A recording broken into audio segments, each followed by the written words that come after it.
பின்வாங்கிய America. Yemen ஹவுதியை தாக்கும் திட்டமில்லை. America சொன்ன சாக்கு, தேவையான போர்க்கப்பல்கள் இல்லை. ஏமனில் ஆயுதங்களுடன் திரண்ட 20 லட்சம் படை. தலை தெறிக்க ஓடிய பிரான்ஸ். என்னங்க, நல்லா இருக்கிறீங்களா? சுட சுட நியூஸ் கேட்கலான்னு ஆவலா வந்திருப்பீங்க. வாங்க கேட்டுறலாம். ஹவுத்தி கிளர்ச்சியாளர்களுக்கு எதிராக ஆபரேஷன் ப்ரொஸ்பெரிட்டி கார்டியன் தொடங்க போதுமான போர்க்கப்பல்கள் தங்களிடம் இல்லை என்று அமெரிக்க கடற்படை தெரிவித்துள்ளது. ஜான் கொன்ராட், கடல்சார் பத்திரிகையாளர். கருத்துப்படி, கடலோரப் பகுதிகளில் போருக்கு பயன்படுத்துவதற்காக அமெரிக்கா 24 கடலோர போர்க்கப்பல்களை உருவாக்கியுள்ளது. ஆனால் அமெரிக்கா அவற்றை நிலைநிறுத்த மறுத்துவிட்டது. ஹவுத்திகளின் கப்பல் எதிர்ப்பு ஏவுகணைகள் மற்றும் ட்ரோன்கள் அமெரிக்காவுக்கு கவலை அளிக்கிறது. அன்சருல்லாவுக்கு ஹவுத்தி ஆதரவாக ஆயுதங்களுடன் கூடிய ஆயிரக்கணக்கான ஏமன் மக்கள் ஏமனின் தலைநகர் சானாவில் குவிந்துள்ளனர். அமெரிக்க கடற்படை கூட்டணி ஏமனியர்களை பயமுறுத்தாது என்று அவர்கள் அமெரிக்காவை எச்சரிக்கின்றனர்.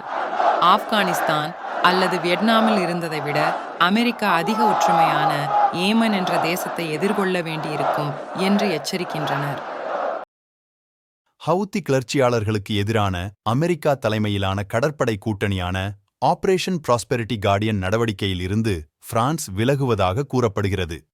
அமெரிக்காவை தளமாகக் கொண்ட கடல்சார் நிபுணர்களின் கூற்றுப்படி, பிரெஞ்சு கடற்படை செங்கடலில் ஐரோப்பிய ஒன்றிய கப்பல்களை பாதுகாக்க விரும்புகிறது. அதே நேரத்தில் கூட்டணிக்கு என்ன செய்வது என்று அமெரிக்காவுக்கு இன்னும் தெரியவில்லை. இஸ்ரேலை ஆதரிக்கும் எந்த கூட்டணியிலும் சவுதி அரேபியா இருப்பதை நாங்கள் விரும்பவில்லை என்று ஹவுதி திட்டவட்டமான செய்தியை அனுப்பியுள்ளது. ஏமன் மீது குண்டு வீச தனது வான்வெளியை திறக்கும் எந்த நாட்டிற்கும் நாங்கள் பதிலடி கொடுப்போம். மேலும் சவுதி அரேபியாவின் எதிர்காலம் இஸ்ரேலால் ஆபத்தில் உள்ளது மற்றும் செங்கடலில் அமெரிக்க கூட்டணியை நிராகரிக்காவிட்டால் எகிப்தின் நிலைப்பாடு சூயஸ் கால்வாயை பாதிக்கும்.